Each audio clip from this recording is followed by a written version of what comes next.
Good morning. My name is Devin T. Adams, and I am a rising 2L at Vanderbilt Law School. I'm joined this morning with my fellow Bass Military Scholar colleagues, Kenneth Barnes from the Owen School of Management, Mandi Mizner from the Nursing School, and also Craig Kuphall from Owen School of Management.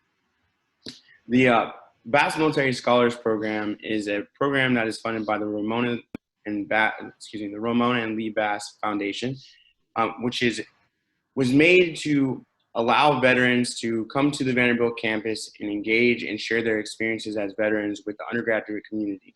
And in that vein, today we want to talk about stress management and some of the things that we have experienced throughout our career that have helped us get through stressful times, just like going through finals through COVID and different things like the quarantine. So first of all, I wanted to ask you guys, what have you learned from your experiences in the military that help you remain calm in other stressful situations like school or the current quarantine? Yeah, I can take that one at least to kick us off, Devin.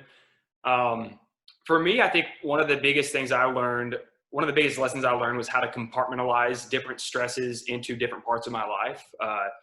On a submarine, I had to be present with the task at hand. So if I was operating the nuclear reactor, like that was my focus. I couldn't let stresses from other parts of the submarine life, like an upcoming inspection or evaluation, or even just thoughts about, family life or friends back home, take the lead. I needed to focus on what I was actually doing. And so compartmentalizing different parts of my life in that way helped me manage stress. And I think even as students at Vanderbilt, compartmentalizing the stresses of like maybe an upcoming exam or project with other parts of your life is maybe a good lesson to learn moving forward. You have to just be able to let things go. Like if it's keeping you up at night, you got to be able to turn it off in order to get a good night's sleep, and then hopefully be able to attack that same problem with even more energy the next morning. So again, I think compartmentalizing the stresses in your life is an important lesson to manage, challenging situations. I don't know if Craig or you or Mandi have anything on that one. Yeah, kind of to your point, what you were talking a little bit about self-care, I think, and that's a word and a phrase that's kind of new to me, at least in the last couple of years. But it kind of ties in with a book I read recently called The Gift of Injury. It was recommended to me by someone who talked about world-class athletes who suffer from an injury. And they use that time to build up other areas in their life, be it other muscle groups or mental skills or things like that, and actually come back from their injury stronger. So I kind of was able to make the correlation between that and treating this time of isolation as kind of an injury where you get an opportunity to improve some areas in your life. And a lot of those areas can be self-care with spending a lot of time at home in yourself, be it reading books or just getting the level of sleep and fitness and nutrition that you've been neglecting for a while. That's kind of a positive spin I've tried to put on this scenario. Yeah, I totally agree. I think that was a hard lesson for me to learn as a submarine officer, was like you have to learn or you have to remember to take care of yourself as well. Because it was so easy for me to justify to myself that I could make sacrifices in sleep and in other parts of my own well-being if it was to benefit my team. So like if it was to spend a little bit more time going over the game plan for the next day to make sure that my guys were set up for success, then I justified that was okay. However, I think that, if you're not getting enough sleep, if you're not eating well enough, if you're not exercising, if you're not managing your own stresses in your own life, then you're never going to be as effective of a leader as you could be. So that was a hard lesson for me to learn on my submarine, but I think it also applies to students at Vanderbilt. Again, like, you got to be able to know when to take care of yourself. And it's okay to prioritize yourself in some cases. Like you got to take care of yourself if you're going to be the best student, the best friend, the best colleague that you can be. So definitely something to keep in mind as a student at Vanderbilt as well. Mandi, you got anything on that? We got Mandi, she's with us.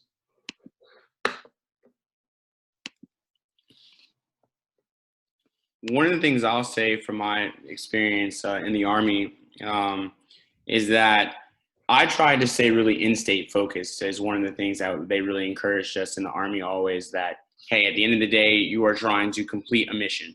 So You take it each day at a time and do the things that you need to do in order to get the mission complete. And some days what you thought you were going to be able to get done, or what what you're planning to get done doesn't get done. But at the end of the day, you got to focus on the mission and make sure that at the end, whatever you're trying to accomplish, whatever you're trying to bring about, that you stay focused on that. And so you just take each day as a little bitty piece of trying to build that bridge and trying to build that, build that house brick by brick, so that you don't get too stressed that, you're halfway done, you don't have a house. But listen, you got more bricks to lay, keep moving. And, I think that's one of the things I really try to stay focused on. So the next question I have is, so what are some practical tips for managing stress that you found helpful in different situations? And is it always the same thing, or does your approach to stress management vary depending on the situation? I can kick us off on that one again if you want. Of course. One of the things that I've always found effective, and again, this could be just a Ken thing, is writing down and making a to-do list. When I come into a very challenging situation with a lot of moving parts, it's just really helpful for me to put all of the things that I have to get done that day or that week down in one spot where I can see them all at once. It helps me get it again in one spot where I can then prioritize what do I actually have to get done today, or what maybe could shift to the right if I don't have enough time. And it's just easier for me to do that when I write it out than it is for me to try to balance and prioritize all those competing things in my head. So again, everyone could have, that could be different for everyone. But for me, writing them down has always been a very helpful tool at managing stress, regardless of the situation. And then the last point on that is, at least for me, it's so satisfying to be able to physically mark something off my list. So that's why I like putting it down on a to-do list or whatever, because I've just always feel like I've made a small win every time I'm able to cross something off my list. So that's my initial thought on that question. Ken, I couldn't agree more. I'm kind of the same way. Not having a plan kind of stresses me out, and that's not to say I'm scared of ambiguous situations, but just having a plan to work through it makes me feel a lot better. So in the Army, and Devin, you were talking about the end state, the Army will give you the end state. It will externally provide you those goals and that end state to work towards. And then in the civilian life, there's less of that external direction. Take it one step further. Now we're in civilian life in a pandemic where we're all isolated. You even have less external direction. And so I've had to work pretty hard to replace all that with some internally directed goals and end states and plans, even for seemingly minor things that I normally wouldn't give much thought. But when I do, I find that it takes some discipline for one, but when I do that, it makes me feel like I'm still moving forward with life, which at least for me prevents a lot of stress from building up. I've got one more thought on that question as far as a practical tip, especially during this challenging situation of COVID-19 and the quarantine. I don't know if it's a common term outside of the military, but the idea or the theme of having a battle buddy where you have, a friend that is going through the exact same experience with you, walking through the exact same part of life, that identifying a person like that to help you through challenging situations, I think for me has been effective. At least on my submarine, that was a fellow junior officer. So I knew, we were stressed about the same things, having little sleep, worrying about upcoming inspections, missing family and friends because we hadn't seen them for, several months. And so, even now during an isolated time with the quarantine, I think that still holds true for students at Vanderbilt, and finding a friend, whether that's another student at Vanderbilt or maybe from back home. I think that's key in just keeping things in perspective and realizing hey, if that person is able to do this and make it through this quarantine, then I am too. And kind of having that perspective of getting through it together. I think that's a big thing to keep in mind. And then if for some reason you're going through a challenging situation and you feel like even with this quarantine, if you feel like you're living your best life right now during quarantine and you're just crushing this whole COVID-19 experience, then don't forget that you could be that battle buddy for someone else, because you never know how much a text message or a FaceTime, phone call, whatever, can mean to someone who's feeling very alone and isolated. So I would just say that it's important to find, when you're going through challenging situations, especially times of isolation, it's important to find your battle buddy. And even more so, in addition to finding your battle buddy, to be that battle buddy for someone else if you find that you're doing well yourself. Yeah, and I'll piggyback on that, Ken. I think one of my advice to people is whenever you find yourself in the bottom of the proverbial pit, my two pieces of advice to people are: is one, reach out and help somebody, right? And the same thing that you're talking about as a battle buddy, like, hey, listen, your life is really not going well for you right now, all right? And the best thing that you can do is to reach out and say, all right, let me get outside of myself for a second. Like, I'm in here, I'm in dreadland, I'm stressed, I'm anxious, like, let me get out of myself for a second and like worry about someone else, right?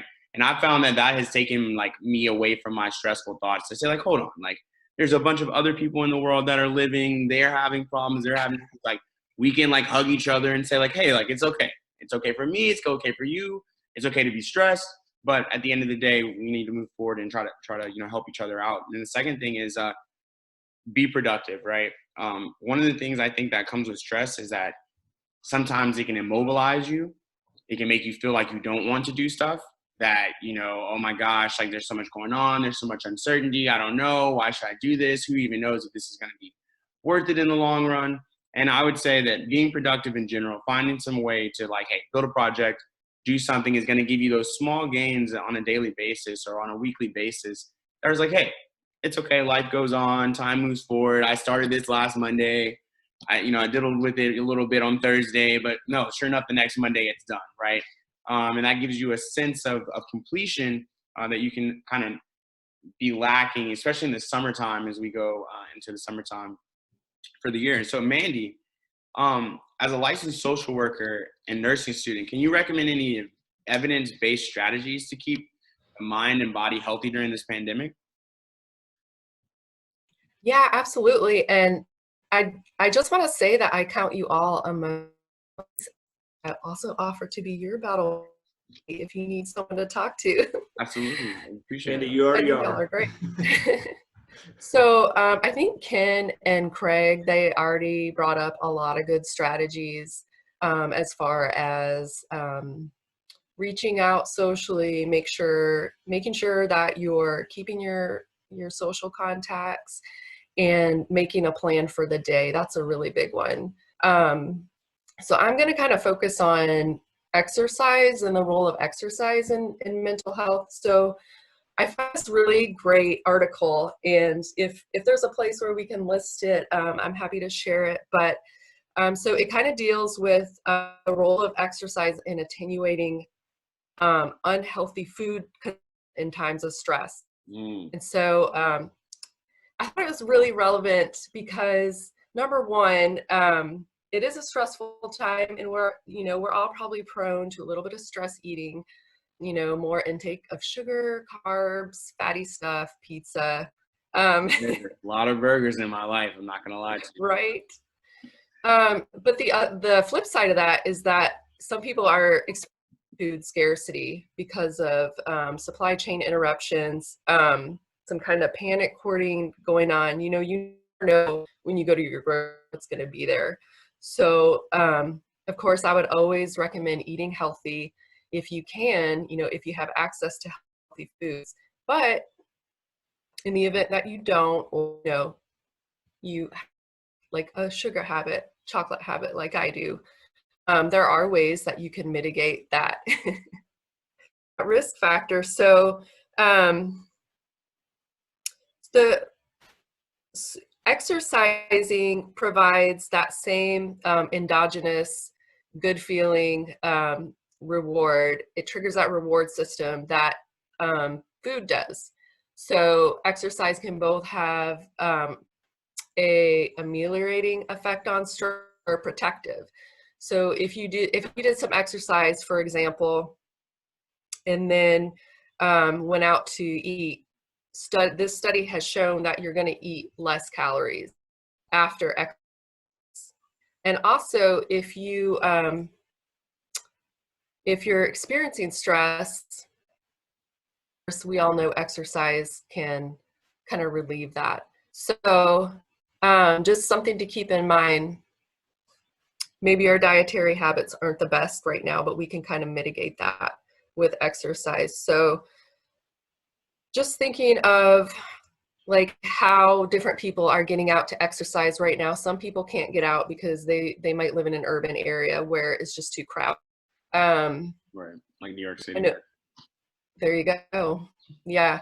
So it's going to take some creativity, and that's kind of what I like about this challenge. So for myself, I have 2 kids, and they find it great fun when I put them on my back and do some lunges or do some squats.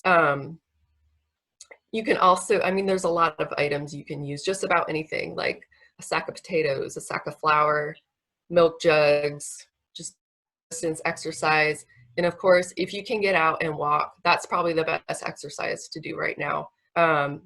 Get that sunshine, get the vitamin D, the fresh air. All of those can affect your mental health in a good way.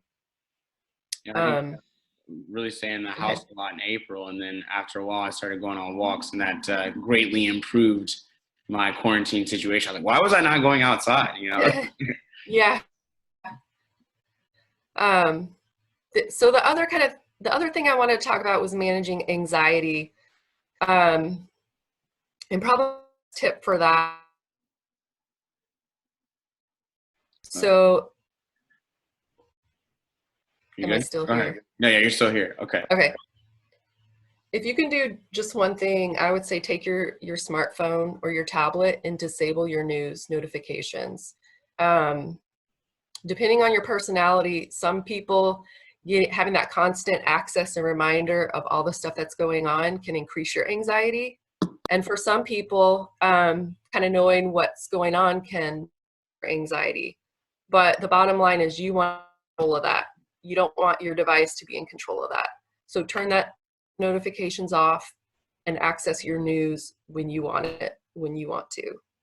And Mandi, it's hilarious that you say that, because as soon as you said that, my computer gave me an update that says, fed up with tyrannical lockdowns, hardline Republican lawmakers are now actively encouraging fired up protesters across the country. And like, I didn't need that for my morning. So yeah, I'm going to go ahead and disable my notifications as well. So eerie timing there. Craig? Mandi, I think that's great practical advice for coming through this quarantine and having like a healthy management of your stress and anxiety. I'll just add to that your first point about being creative with workouts. A lot of times people just think, oh, I can't get to the gym, so I can't work out. And I think you had a great example of having your kids on your back and doing lunges. Like, that's awesome. And I know that whenever I was on my submarine, we would do push-ups and sit-ups anywhere, and find a place to do pull-ups. Like, you don't have to have much space, and there's not really a lot of excuses to not keep yourself in shape, or at least get out there and try to get some exercise in. I totally agree. None of us have a gym, but on top of that, I've had a torn Achilles tendon, so I've had to really, really get creative to do some sort of exercise and some sort of physical activity. But with some good tips for some friends, I was able to figure it out, and I'm able to do just enough to keep me sane. So yeah, there's ways to work out no matter where you are or what you're restricted to.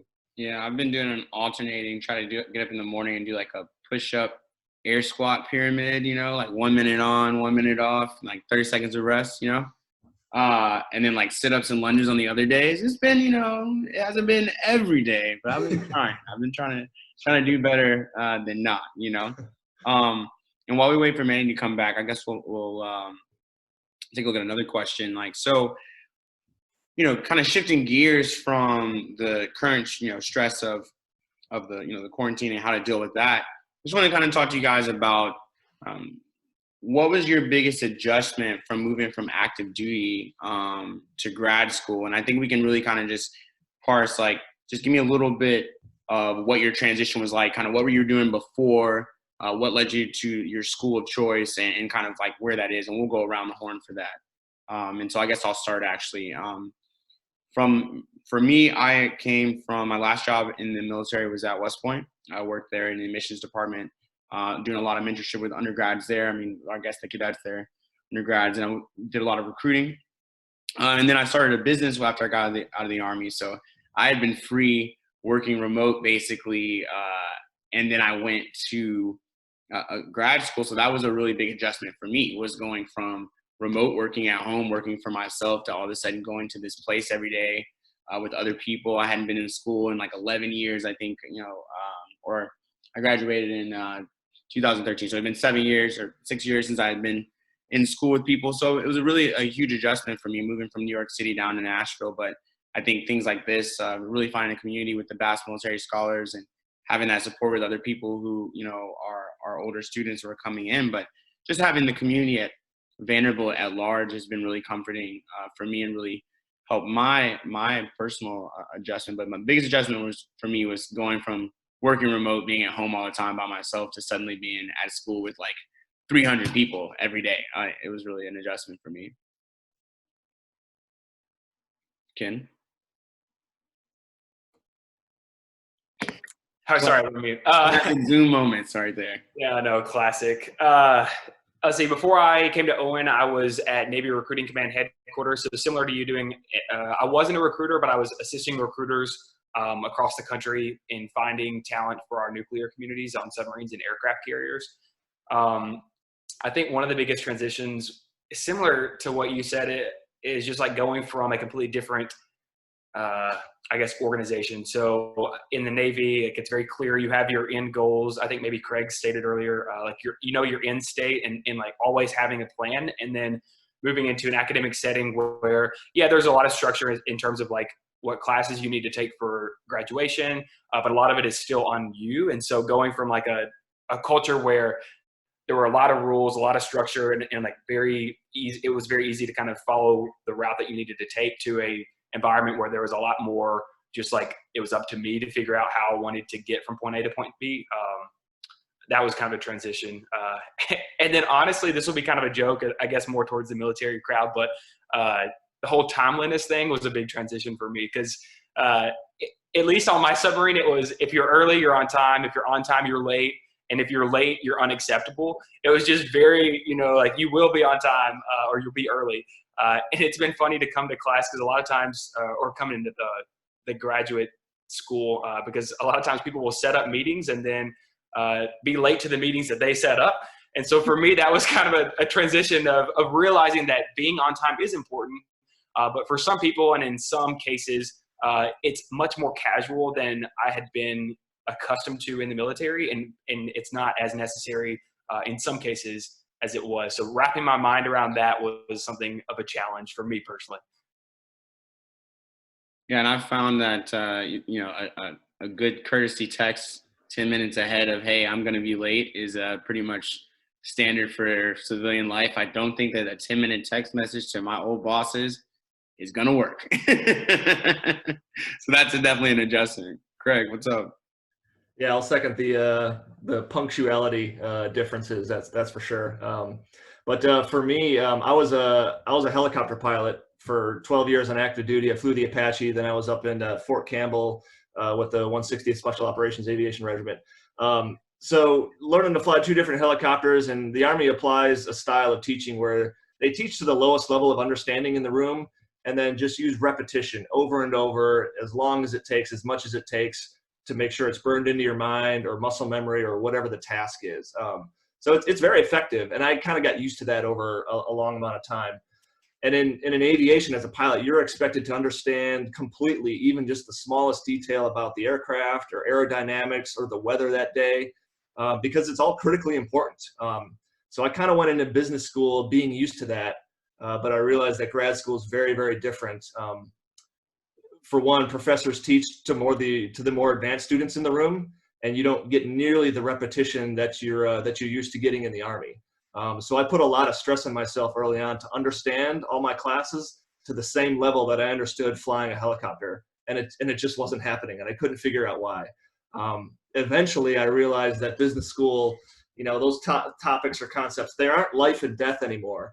And you're not completely expected to fully understand everything that's being taught in the room. Obviously, that's not acceptable in the Army, especially as a pilot. So it was hard for me to understand that, but eventually I did. And so those 70 to 80% grades that I was kind of getting in my first couple classes, I thought they were pretty bad at first, but then I kind of realized that that's acceptable and around the norm, and usually pretty good actually. So once I understood and accepted that, my stress kind of melted away. So that was a big adjustment for me. Mandi, what about you? I have to agree with Craig wholeheartedly. You know, if I fail at a task the first time, I'm expecting my instructors to like shame me and come down on me like really hard in front of everybody. But it's like, no, like this is a learning environment. We're gonna get you through it. So that's a relief. I would say cold calling at the law school.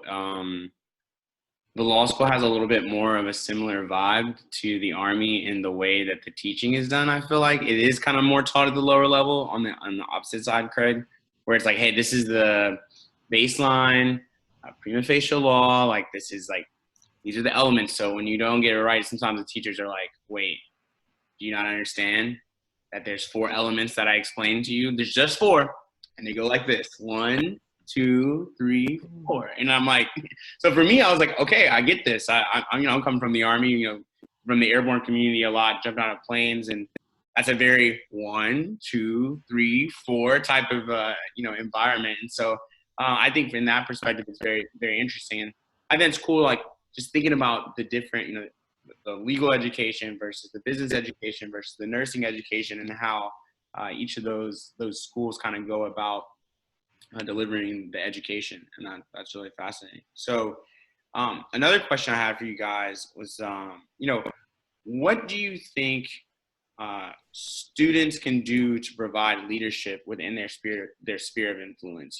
We all are coming from our various worlds and then had to walk into the campus and try to think about, okay, how can we bring our experiences to bear, at the same time for the community at large, while we individually focus on our things. So what kind of things do you think that, people can do or students can do to provide that leadership within their sphere of influence?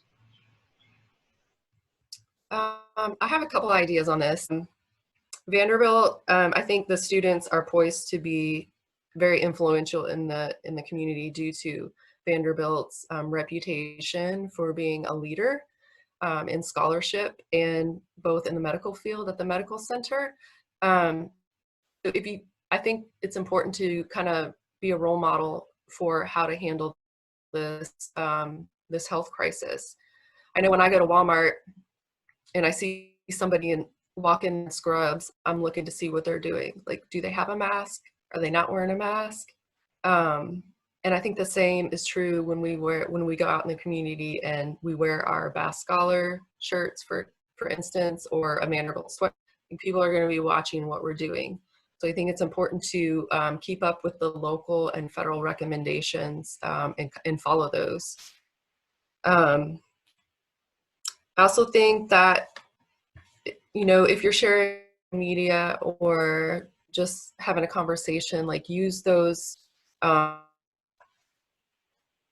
sources that are like CDC, NIH, just kind of help dispel the rumors that may be going around. I've heard a lot of people talking about they're confused about what to do. They don't know if they should wear a mask or if it's really a big deal to social distance. So I think just having some evidence-based facts on hand is a good thing.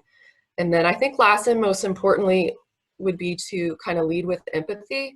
So when you're talking about this pandemic with people, keep first and foremost in your mind like the human toll and the human catastrophe that's going on. I know in some places like New York City, it's more visible than in others.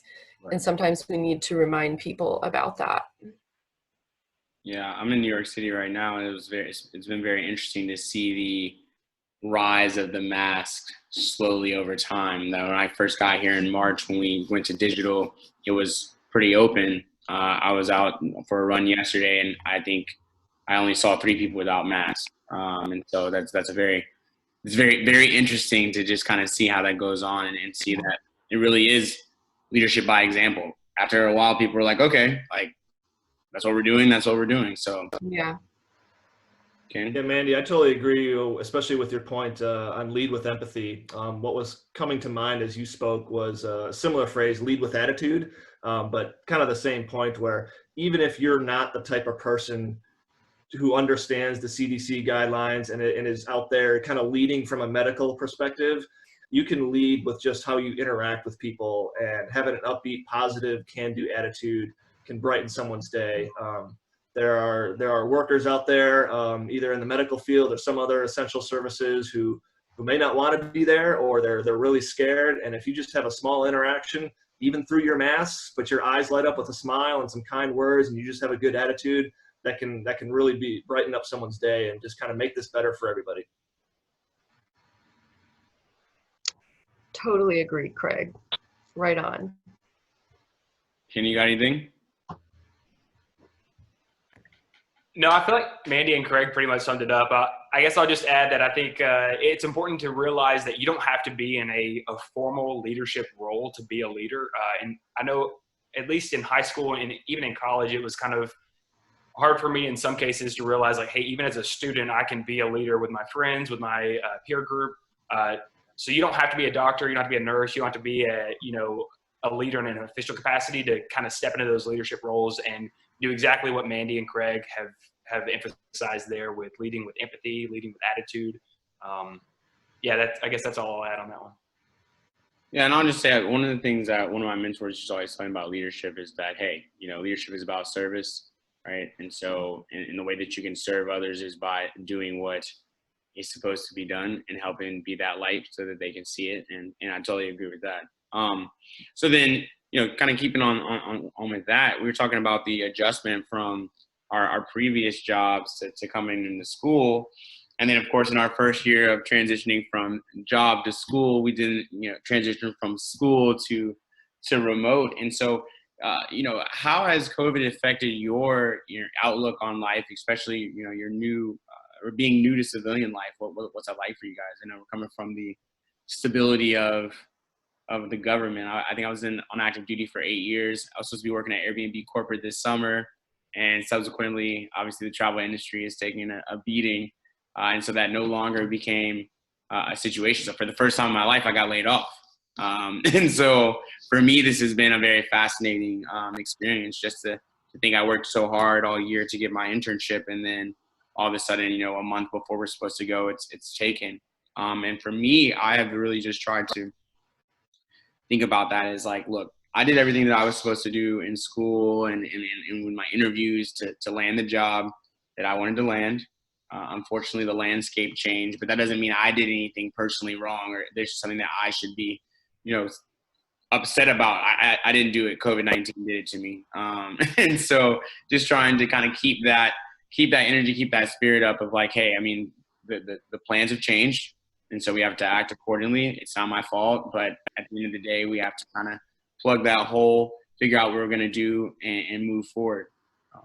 So what about for you guys? Yeah, I agree with that, Devin.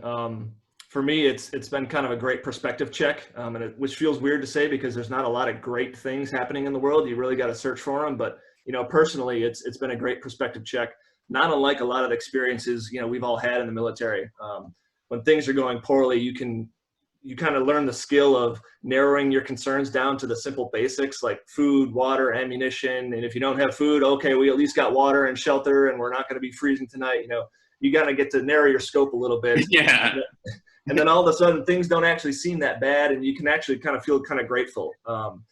I wasn't sure if that sort of perspective would be required or even useful in civilian life, but here we are. And I find myself doing the exact same thing to keep my head up during all this isolation and economic despair.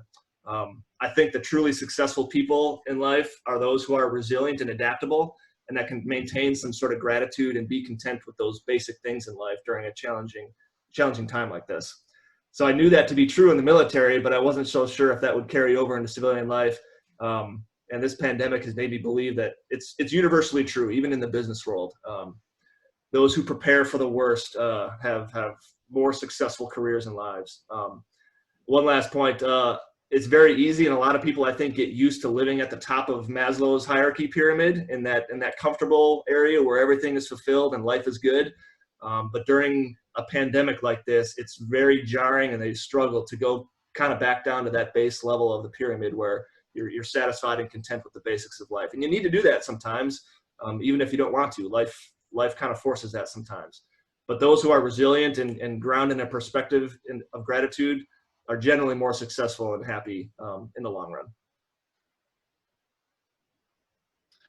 Yeah, I definitely agree with that, Craig. Just focusing on what you can change and not letting the things outside of your control consume, your life and make you more stressed than you need to be. As far as how COVID has affected my outlook on life, Devin, I feel like I'm uniquely prepared for this based on my time on submarines and being isolated and being like quarantined, right.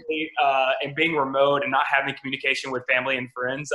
I feel like I've been training for this for years, but I think it has been a surprise that as a civilian and a student at Vanderbilt that I've had to fall back on some of those things and tips that I learned to be successful on a submarine now as a student, with what we've talked about this whole time with stress management, with making a to-do list and crossing it off and, exercising and eating right and all those things that I didn't necessarily think would play a big part of me being successful as a student at grad school kind of has. So, yeah, that's my take on that one, I guess. The other thing I wanted to ask you guys was that, so since we're speaking really to a lot of, Vanderbilt undergrads, one of the things I really thought a lot about is when you're 19, 20 years old and you're trying to think about what you want to do, what you want to study, what you want to do with your life, it can seem like you've got to pick in that moment what you're going to do for the rest of forever. And that can be a really difficult. I think that's one of the things that makes undergraduate difficult. You're like, I don't know what I want to do. And obviously the four of us certainly picked something when we were 18, did it for some time, and then decided that we wanted to take those lessons and apply them elsewhere.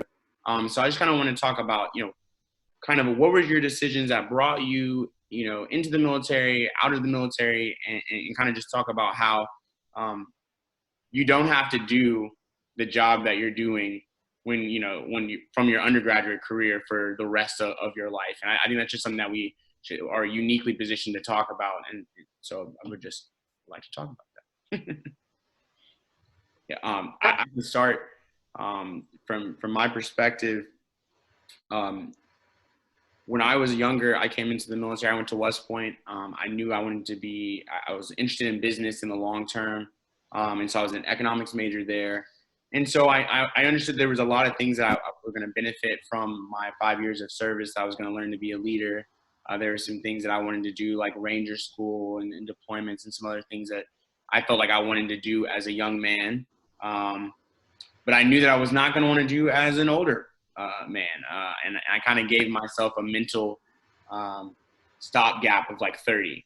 Like I was like, all right, when I'm 30, I don't know that I still want to be doing the same thing I was doing when I was 18. And so I was like, okay, so we've got this kind of decade to figure out like all the things I want to try to, put myself through in the military. And so from those times, I tried to figure out things that were going to help me along the way in what I wanted to do ultimately. And I think that really helped, just thinking about it as a stepping stone itself, right? Understanding that, okay, I'm going here to collect these lessons and values that I can then apply to the things that I want to do past in life. Because it's in my opinion that, when you're talking about having a job, you want to do something that you feel valued in and that you understand, what is it you want to do and how you can take what you've learned before and apply it to your new situation. So any thoughts on that? Yeah, I think for myself, it's taken me a lot of years to gain like full insight on my decision to join the military. I think what I was after to begin with was, number one, like service, being able to serve a greater good, and number two, have some novel experiences, which I got both out of the military. And it also provided me opportunity to do so many different things. And when I got out and became a social worker, and then decided I wanted to do something else, I just kind of looked back to see like what I liked about all those jobs. And, I found that I like service to people, and I like able to learn new things constantly. And so I think advice undergrads is, like you said, Devin, you don't have to figure it out right now. I think you can just follow your curiosity. Follow your curiosity wherever it takes you, and learn from each experience, like what you liked from that experience. Andy, I totally agree with following your curiosity. I didn't have a specific career goal in mind when I started undergrad. And so with 9/11 in my very, very recent memory, I was kind of propelled to join ROTC for that reason. And also like the leadership experience that you'd get, the unique experiences that the Army would provide, certainly kind of funneled me that direction. So 12 years of active duty later, half a dozen deployments. Yeah, it just became kind of time to do something new. By that time, I had a family and a young son, and life was different. Perspective was different. I feel like I accomplished the things that I joined the Army to do. So that itch kind of had been scratched. And I had some great leadership lessons and examples of servant leadership while in the Army. And then when I would come home or read the news, like I didn't see a whole lot of that in civilian life. There were examples here and there, but I feel like that sort of leadership, that sort of servant leadership was needed at home, probably more so than it was in the military. And so I kind of left the Army for the civilian life with the hope, and I still have that hope of providing that servant leadership somewhere in society where I can do some good to more than just my company or my battalion of soldiers that are working with me. Yeah, I couldn't agree more, Craig and Mandi, with what you've already said.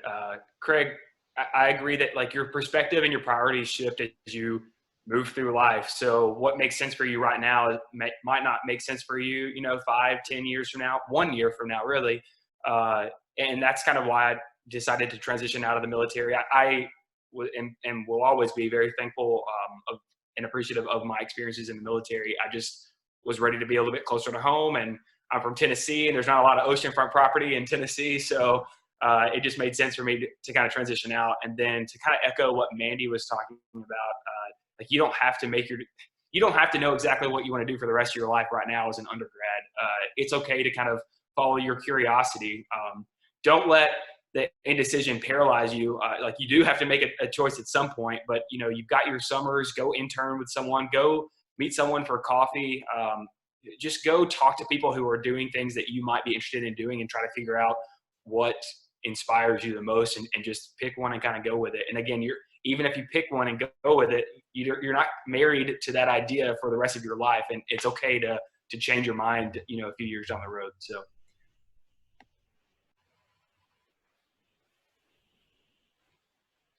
One of the things I thought when I was younger, you think about jobs a lot, and you think about the tasks that you're going to be doing, and like, okay, I'm a leader, so I'm leading the people. But what I realized over time was like what Mandi was saying was that it's really about the values that are like, she said she likes service. So she's like, okay, I like to be in a position where I'm serving people. So, okay, this is a job that I can do where I know I'm going to be able to serve. And it's less about like, oh, this is a job I can do where I know I'm going to work these hours, or I'm going to work in this kind of environment. I think it's become like, so for me, I wanted to become a lawyer because I feel like I really appreciate when people ask me questions and I'm able to give them like thorough analysis and provide an answer for them to help them. And so I really wanted to be a person where I was like, hey, I feel like I'm a person that you can pick up the phone and call when you have a problem, and I can help you solve that problem. What job can I do where people call me and I help solve their problems? No, I'll go be a lawyer. Like, perfect. Got it. Like, and so I think if you start to think about it that way instead of like the task and where you want to be and all that, I think it's an easier way to think about the path and journey that you want and how you can continuously do that throughout the jobs in your career. I think for me, that's all I really have. I think I really appreciate. Do you guys have any last parting words that you'd like before I do a little bit of a tie up? Everybody stay safe and stay healthy, and let's have some more socially distant Zoom chats. Yes, I would love to. And Yeah, imagine trying to do this like 100 years ago. Like, how bad right, would it be then? But here we are, where some semblance of normal is possible. right. I was so amazed at how we just were going to school one day, and then the next day they were like, "Hey, we're gonna do this not like this anymore." And we had the ability and the technology to do that, and so I'm really thankful for that in this time. I don't know what we would have done if this is 1988, right? It would have been a lot of phone calls. I'm not sure what would have been going on. Ken, you got anything? No, man. I think you pretty much have summed it up. Okay, well, I will say this as a tie-up at the end here. I'd like to thank you all for being here today. Thank you for taking your time. We know that stress is universal and prevalent in any industry, including whether you're flying a helicopter, jumping out of planes, or whether you're taking an exam, saving somebody's life. Stress is everywhere that we are, and learning to manage that stress in safe, positive, and constructive ways is key to being successful at Vanderbilt, and is key to success in our careers before and in our careers in the future. We just want to make sure that you're out there staying healthy, like Mandi said, getting that exercise, taking a walk, get some fresh air, right? Write those to-do lists down. Don't beat yourself up about it if you're not at the end, but take some joy in crossing some things off the list, right? And I think those are some of the things that we can do to make sure that we're getting through this quarantine and through this stress together in a positive manner. So thank you so much for listening. Guys, I really appreciate you guys coming, and can't wait to see you again.